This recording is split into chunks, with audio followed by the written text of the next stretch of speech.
First of all তোদের সবাইকে Bangladesh future doctors welcome. তো ফার্স্ট অফ অল তোদের কাছে আমি একটু ক্ষমা চাইনি, কারণ হচ্ছে আজকে বাড়ির পাশে খুব জোরে গান বাজছে, প্লাস হচ্ছে বাড়িতে কিছু গেস্ট এসছে, তো হতে পারে সাইড থেকে হয়তো কোনো সাউন্ড আসতে পারে, ঠিক আছে? তো তার জন্য প্লিজ ক্ষমা করে দিস, কিছু করার ছিল না। তাও যতটা সম্ভব চেষ্টা করছি সবকিছু কভার করে চলার, ঠিক আছে? আচ্ছা দেখ, আজকে আমরা করবো হচ্ছে স্ট্রাকচারাল অর্গানাইজেশন ইন অ্যানিমালস এর ককরোচ টপিকটা। খুব ইম্পর্টেন্ট একটা টপিক এবং খুব সোজা, ঠিক আছে? ফার্স্ট অফ অল ককরোচের সম্বন্ধে আমরা বেসিক কিছু জেনে নিই। ককরোচ হচ্ছে নকটার্নাল অমনিভোরাস বলা হয় ককরোচকে। ফার্স্ট অফ অল এটা হচ্ছে ফাইলাম আর্থ্রোপোডা থেকে বিলং করে, ঠিক আছে? কারণ হচ্ছে এটা আর্থ্রোপোডাল মেমব্রেনের সাথে কভার থাকে ককরোচ, ঠিক আছে? আচ্ছা, ভেক্টর অফ ডিজিজেস, অনেক ডিজিজের ভেক্টর হিসেবে কাজ করে। আর ককরোচ সাধারণত কি রাত্রের দিকে অ্যাক্টিভ হয় বেশি, ঠিক আছে? এবার ককরোচের থোরাক্স, থোরাক্স কি? থোরাক্স হচ্ছে হেড, নেক, তারপরে আছে থোরাক্স, থোরাক্সের পর আসে হচ্ছে অ্যাবডোমেন, ঠিক আছে? থোরাক্স দেখ তিন প্রকারে ভাগ করা আছে, তিনটা সেগমেন্টে ভাগ করা আছে, সেটা কি প্রোথোরাক্স, মিজোথোরাক্স এন্ড মেগাথোরাক্স, ঠিক আছে? এবার দেখ মিজোথোরাক্সে থাকে হচ্ছে ফোর উইংস বা টেগমিনা বলা হয়, ঠিক আছে? ফোর উইংস কি হয়? ডার্ক হয়, ওপেক হয়, লেদারি হয়, নন ফ্লাইং আর প্রোটেক্টিভ হয়, ঠিক আছে? টেগমিনা বা ফোর উইংস কি? ওড়ার কাজে লাগে না, ঠিক আছে? মেটাথোরাক্স কি দেয়? মেটাথোরাক্সে হচ্ছে হাইন্ড উইংস থাকে, হাইন্ড উইংস থিন হয়, ট্রান্সপারেন্ট হয়, মানে থিন, ট্রান্সপারেন্ট আর মেমব্রেনাস, মানে বুঝতেই পারছিস যে সেটা ওড়ার কাজে লাগে, ঠিক আছে? এটা ফ্লাইং নেচার, বোঝা গেল? আচ্ছা, এবারে দেখ হেড এন্ড মাউথ পার্টের সম্বন্ধে আমরা জেনে নিই খুব তাড়াতাড়ি। ল্যাব্রাম হচ্ছে আপার লিপকে বলা হয়, লেবিয়াম হচ্ছে লোয়ার লিপ, হাইপোফ্যারিংস হচ্ছে টাং হিসাবে কাজ করে, টাং, ঠিক আছে? আর ম্যাক্সিলা হচ্ছে পেয়ার্ড হয়, ঠিক আছে? ম্যাক্সিলা হচ্ছে ম্যাক্সিলারি পাল্প দেখা যায়, পেয়ার্ড হয়, এটা অ্যাকচুয়ালি সেন্সারি অর্গান হিসাবে কাজ করে, ঠিক আছে? আর ম্যান্ডিবেলও পেয়ার্ড হয়, এটা কি কাইটিনিয়াস টিথ, টিথ মানে কোনো কিছু কাটিং এর কাজে লাগে, বোঝা গেল? আচ্ছা, ককরোচের টিথ কিন্তু বাইটিং এন্ড চিউইং টাইপ, ঠিক আছে? এটা কিন্তু মাথায় রাখিস। আচ্ছা, এবারে দেখ ককরোচের সাইজ। জেনারেল ককরোচের সাইজ হচ্ছে 1/4 ইঞ্চ থেকে 3 ইঞ্চ। এটাকে যদি আমরা সেন্টিমিটারে কনভার্ট করি সেটা হচ্ছে 0.6 থেকে 7.6 সেন্টিমিটার। কিন্তু কিন্তু কিন্তু পেরিপ্ল্যানেট আমেরিকানের ক্ষেত্রে হয় হচ্ছে 34 টু 53 মিলিমিটার, ঠিক আছে? এটার সাইজ হয়। এবারে এটা অনেক সময় অনেকে গুলিয়ে যায়, এটা তো মনে থাকে কিন্তু এটা গুলিয়ে যায়, সেটাকে মনে রাখার জন্য একটা ট্রিক আছে। দেখ 3453 মানে কি? তুই পরপর যাচ্ছিস 345, আবার ফট করে 3 তে চলে আসবি, ঠিক আছে? তাহলে মনে থাকবে 3453 মানে কি? 34 টু 53, ঠিক আছে? আচ্ছা, এবারে সেন্সরি অর্গানকে নিয়ে আমরা কিছু বলবো। সেন্সরি অর্গান কোনগুলো আছে? অ্যান্টিনা, ম্যাক্সিলা আর আইস, ঠিক আছে? এগুলো কি? তো ধর চারপাশে কোথায় খাবার রয়েছে, ঠিক আছে, বা কোনো কিছু গন্ধ, বা ধর কি বলবো, আশেপাশে শত্রু আছে কিনা, বা কোনো শিকার আছে কিনা, বা কোন বিপদ আসছে কিনা, সেগুলোকে এরা সেন্স করতে পারে এই অর্গানগুলোর সাহায্যে আগে থেকে, ঠিক আছে? আচ্ছা, অ্যান্টিনা হয় হচ্ছে ওয়ান পেয়ার, মানে দেখবি আরশোলার সামনে দুটো অ্যান্টেনা বেরিয়ে থাকে, এটা নিশ্চয়ই নতুন করে কিছু বলতে হবে না। অ্যান্টেনা সাধারণত সেগমেন্টেড হয়, ঠিক আছে? ম্যাক্সিলা হচ্ছে আগেই বললাম দুটো ম্যাক্সিলারি পাল্প থাকে, মাউথ পার্টের মধ্যেই পড়ে এটা, ঠিক আছে? এটাও সেন্সারি, মানে সেন্সিং এর কাজেই লাগে। আইস হচ্ছে দু প্রকার হয়, সিম্পল আইস এন্ড কম্পাউন্ড আইস, ঠিক আছে? সিম্পল আইস কি? দেখ সিম্পল আইস হচ্ছে অসাইকাস এন্ড কম্পাউন্ড আইস হচ্ছে ওমাটিডিয়া। দেখ সিম্পল আইস ও ওয়ান পেয়ার হয়, কম্পাউন্ড আই ও ওয়ান পেয়ার হয়, ঠিক আছে? সিম্পল আইস কি? সিম্পল আইস হচ্ছে ভেস্টিজিয়াল ইন নেচার, ঠিক আছে? খুব একটা কাজে লাগে না সেরকম। কিন্তু কম্পাউন্ড আই কি করে? দেখ কম্পাউন্ড আই হচ্ছে মোজাইক ভিশন হয়, ঠিক আছে? বাট খুব হাই সেন্সিটিভিটি, ঠিক আছে? রেজলিউশন খুব কম হয় কম্পাউন্ড আই এর, কিন্তু সেন্সিটিভিটি খুব হাই হয়, ঠিক আছে? এটা সাধারণত প্রত্যেকটা কম্পাউন্ড আই এর মধ্যে 2000 ওমাটিডিয়া থাকে। মানে কি? দেখ কম্পাউন্ড আই, একটা কম্পাউন্ড আই এর মধ্যে ছোট ছোট ছোট ছোট ছোট ছোট ওমাটিডিয়া 2000টা রয়েছে, মানে একটা আই এর মধ্যে 2000 খানা চোখ রয়েছে, এভাবে মনে রাখতে পারিস। তার মানে কি দুটোর মধ্যে কত? টোটাল 4000 ওমাটিডিয়া, মানে এক একটা ইউনিটকে ওমাটিডিয়া বলা হচ্ছে। ক্লিয়ার? আচ্ছা, এই হচ্ছে মোটামুটি ককরোচের একটা ওভারঅল একটা ইন্ট্রো পাওয়া গেল। এরপরে আমরা নেক্সট পার্ট গুলোতে আসছি, আমরা যা যা আছে আর কি, ঠিক আছে? আচ্ছা চল ঝরঝর এবার আমরা এলিমেন্টারি ক্যানালটা দেখে নিই, এবং তার আগে কয়েকটা জিনিস বলে দিই। দেখ কিছু টার্ম তোদের জেনে নেওয়া ভালো, যেমন ডরসাল, ডরসাল সাইড মানে ককরোচের ক্ষেত্রে ডরসাল সাইড মানে বোঝা হচ্ছে টার্গামকে, মানে হচ্ছে পিঠ, এটা মানে পিঠটা, ঠিক আছে? এটাকে বলা হচ্ছে টার্গাম। ভেন্ট্রাল সাইড মানে বোঝাচ্ছে হচ্ছে সামনের দিক থেকে, এটাকে বলে স্টারনাম বলা হয়, ঠিক আছে? আর ল্যাটারাল হচ্ছে প্লিউরা, ঠিক আছে? আর ভেন্ট্রালটা তোদের মনে থাকবে, কারণ হচ্ছে দেখ ভেন্ট্রাল সাইডে আমাদের স্টারনাম থাকে, তো সেই জন্যই নামটাকে স্টারনাম দেওয়া হয়েছে, তো এইভাবে মনে রাখতে পারিস, ঠিক আছে? আর ল্যাটারালি সাইডটাকে বলা হচ্ছে প্লিউরা। বোঝা গেল? এই তিনটা নাম খুব ইম্পর্টেন্ট, এগুলো এনসিআরটি তে প্রচুর জায়গায় পাবি, যাতে কনফিউজ না হোস সেই জন্য এখানটা ক্লিয়ার করে দিলাম। ঠিক আছে। এবার দেখ এলিমেন্টারি ক্যানাল, এলিমেন্টারি ক্যানালকে হচ্ছে তিনটা ভাগে ভাগ করা হয়েছে। ফার্স্টে শুরু হচ্ছে ফোরগার্ড দিয়ে, দেন হচ্ছে মিডগার্ড, দেন হচ্ছে হাইন্ডগার্ড। ফোরগার্ডে কি আছে, ফার্স্টে মাউথ পড়ে, মাউথ থেকে স্টার্ট হয়, দেন হচ্ছে ফ্যারিংস, তারপর হচ্ছে ইসোফেগাস, তারপর হচ্ছে ক্রপ। ক্রপ হচ্ছে কিছুটা মানে কিরকম বল, মানে এরকম টাইপের একটা স্ট্রাকচার হয়, ঠিক আছে। এখানে মানে স্টোরেজের কাজে লাগে, সাধারণত ফুডটাকে স্টোরেজ করার কাজে লাগে হচ্ছে ক্রপ, ঠিক আছে। তারপরে ক্রপের পরেই থাকে হচ্ছে 6 কাইটিনিয়াস টিথ, ঠিক আছে, রাউন্ড আকারে থাকে, এরকম ভাবে রাউন্ড হয়ে থাকে 6 কাইটিনিয়াস টিথ, সেটাকে বলা হচ্ছে গিজার। গিজার কি করে, গিজার সাধারণত করে কি যে খাবারটাকে গ্রাইন্ডিং করার কাজে লাগে, বোঝা গেল। ফোরগার্ডে কিউটিকল প্রেজেন্ট থাকে এবং ফোরগার্ডের অরিজিন হচ্ছে একটুরার্নাল, বোঝা গেল। দেন হচ্ছে ফোরগার্ড থেকে মিডগার্ড যাওয়ার মাঝে পড়ে হচ্ছে হেপাটিক অর গ্যাস্ট্রিক সিকা। এটা সাধারণত 6 to 18 নাম্বার হয়। এটার কাজ কি, এটার কাজ হচ্ছে গ্যাস্ট্রিক জুস সিক্রেট করা, ঠিক আছে। এবারে মিডগার্ডে, মিডগার্ডের অ্যাকচুয়াল ফাংশন হচ্ছে ডাইজেশন এন্ড অ্যাবজর্পশন, ঠিক আছে। কোনো কিছু ডাইজেস্ট করতে বা অ্যাবজর্ব করতে কাজে লাগে মিডগার্ড, ঠিক আছে, মানে মিডগার্ডের একটা ফাংশন। দেন হচ্ছে মিডগার্ডে যেহেতু এই অ্যাবজর্পশন কাজে লাগে, তাহলে কি কিউটিকল অ্যাবসেন্ট থাকবে, এটা স্বাভাবিক ব্যাপার, ঠিক আছে। আর মিডগার্ডের অরিজিন হচ্ছে এন্ডোডার্মাল, বোঝা গেল। আচ্ছা, এবার দেখ মিডগার্ড থেকে আমি হাইন্ডগার্ডে যাচ্ছি।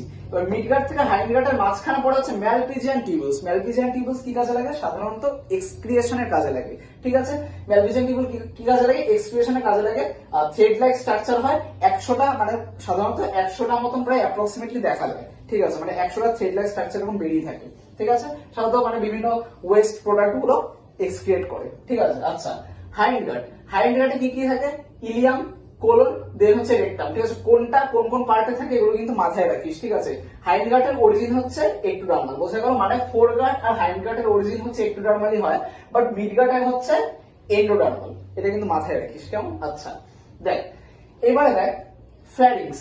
ফ্যারিংস কে সাধারণত বলা হয় শর্ট আর টিউবুলার হয় হচ্ছে ফ্যারিংস, আর ইসোফেগাস হয় হচ্ছে ন্যারো টিউবুলার। এটা কিন্তু মাথায় রাখবে। আমি এই টার্মটা কেন দিয়েছি আলাদা করে, কারণ হচ্ছে অনেকে এনসিআরটি লাইন বাই লাইন পড়ে না বলে কি হয়, জিনিসটা গুলিয়ে যায় যে ইসোফেগাস কি শর্ট টিউবুলার ছিল না ফ্যারিংস কি ন্যারো টিউবুলার, এটা অনেক সময় গুলিয়ে যায়। আর পরীক্ষার সময় কোশ্চেনটা ওভাবেই দেয়, মানে তোকে এই টার্ম গুলো তুলে দেয়, তখন তুই বুঝতে পারবি না যে ফ্যারিংস এর কথা বলছে না ইসোফেগাস এর কথা বলছে, ঠিক আছে। তো সেই জন্য আমি এখানে মেনশন করেছি ফ্যারিংস গুলো হচ্ছে শর্ট আর টিউবুলার, আর ইসোফেগাস হচ্ছে ন্যারো এন্ড টিউবুলার, বোঝা গেল।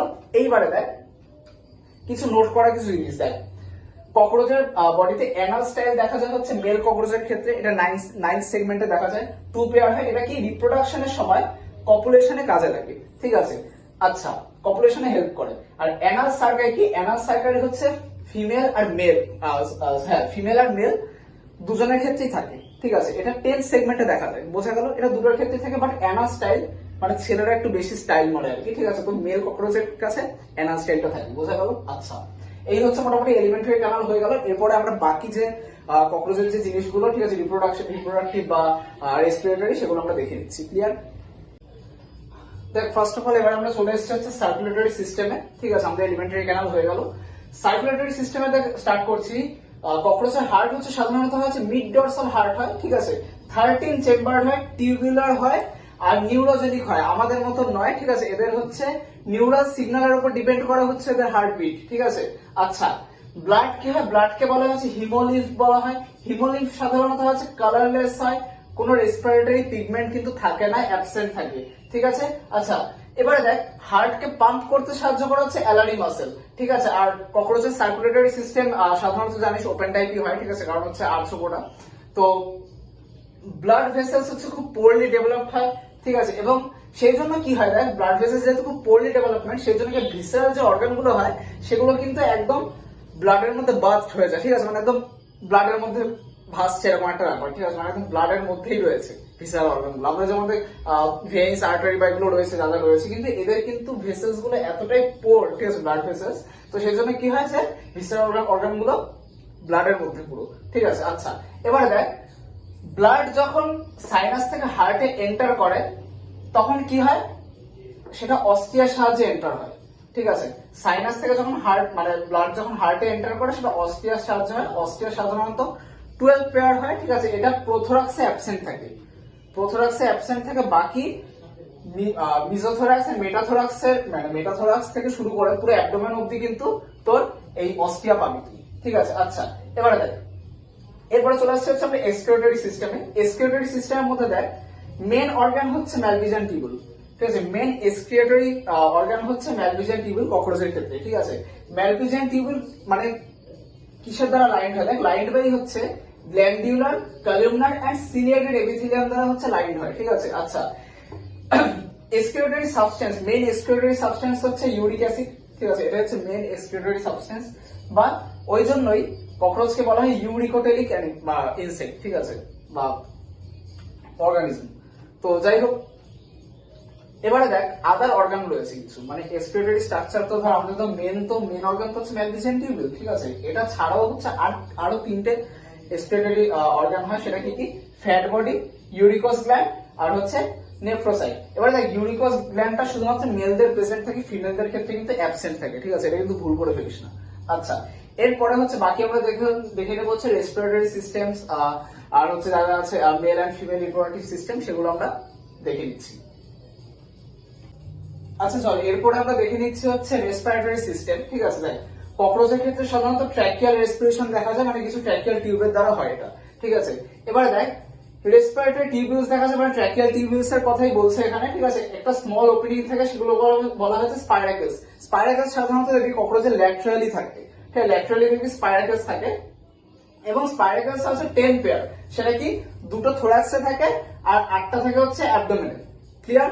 দুটো থেকে হচ্ছে থোরাক্স আর 8টা থেকে হচ্ছে অ্যাবডোমেনে, টোটাল হচ্ছে 10 বা 10 পেয়ারস হচ্ছে স্পাইরাকেলস দেখা যায়। বোঝা গেল? মানে এপাশে একটা এপাশে একটা, এরকম করে করে একটা একটা করে করে এরকম 10 পেয়ার, ঠিক আছে। আচ্ছা, এবারে দেখ টার্বোস্টার্নাল মাসেল যখন রিল্যাক্স হয় তখন কিন্তু ইন্সপিরেশন হয়, এটা মাথায় রাখবি, কিছু কিছু ইম্পর্টেন্ট পয়েন্ট আছে। আর রেসপিরেটরি সিস্টেমে দেখা যায় দেখ ডিফিউশন অফ গ্যাসেস, মানে গ্যাস সাধারণত ডিফিউশন হয় কিসের সাহায্যে? ট্র্যাকিওলসের সাহায্যে ডিফিউশন হয়। বোঝা গেল? মানে সেরকম কিছু একটা নেই, ককরোচের খুব কমপ্লেক্স না রেসপিরেটরি সিস্টেম, ঠিক আছে। শুধু স্পাইরাকেলসের এটা মনে রাখবি, স্মল ওপেনিং হয়, ঠিক আছে। টার্বোস্টার্নাল মাসেল রিল্যাক্স করলে কি হয়? ককরোচের রেসপিরেটরি সিস্টেমকে সাধারণত ট্র্যাকিয়াল রেসপিরেশন বলা হয়, ঠিক আছে। কিসের সাহায্যে ডিফিউশন হয়? ট্র্যাকিওলসের সাহায্যে, এগুলো একটু মাথায় রাখিস। আচ্ছা, এরপর আসছে দেখ নার্ভাস সিস্টেম। নার্ভাস সিস্টেমে দেখ ব্রেন থাকে আর নার্ভ কর্ড থাকে, এই দুটো মিলিয়ে হয় হচ্ছে নার্ভাস সিস্টেম, ঠিক আছে। ককরোচের ব্রেনকে বলা হচ্ছে সুপ্রা ইসোফেজিয়াল গ্যাংলিয়া, আর নার্ভ কর্ডকে বলা হচ্ছে সাব ইসোফেজিয়াল গ্যাংলিয়া। এবারে ব্রেনকে সুপ্রা ইসোফেজিয়াল গ্যাংলিয়া কেন বলা হয় বলছি। এবারে দেখ নার্ভ কর্ড হচ্ছে কি হয়? সাধারণত ভেন্ট্রাল হয়, ডাবল হয় এবং সলিড হয়, ঠিক আছে। নার্ভ কর্ড কি হয়? ভেন্ট্রাল হয়, ভেন্ট্রালি হয়, ডাবল হয় এন্ড সলিড হয়। আমাদের নার্ভ কর্ড কি? আমাদের নার্ভ কর্ড ডরসালি, ঠিক আছে। আচ্ছা, দেখ এখানে হচ্ছে স্ট্রাকচারটা এঁকেছি, মানে কিছুটা এই পিকচারের মাধ্যমে তোরা ইমাজিন করতে পারবি। দেখ এগুলোকে হচ্ছে এক একটাকে বলা হচ্ছে গ্যাংলিয়া, ঠিক আছে। এরকম করে করে করে করে 10টা রয়েছে টোটাল গ্যাংলিয়া ককরোচের বডিতে।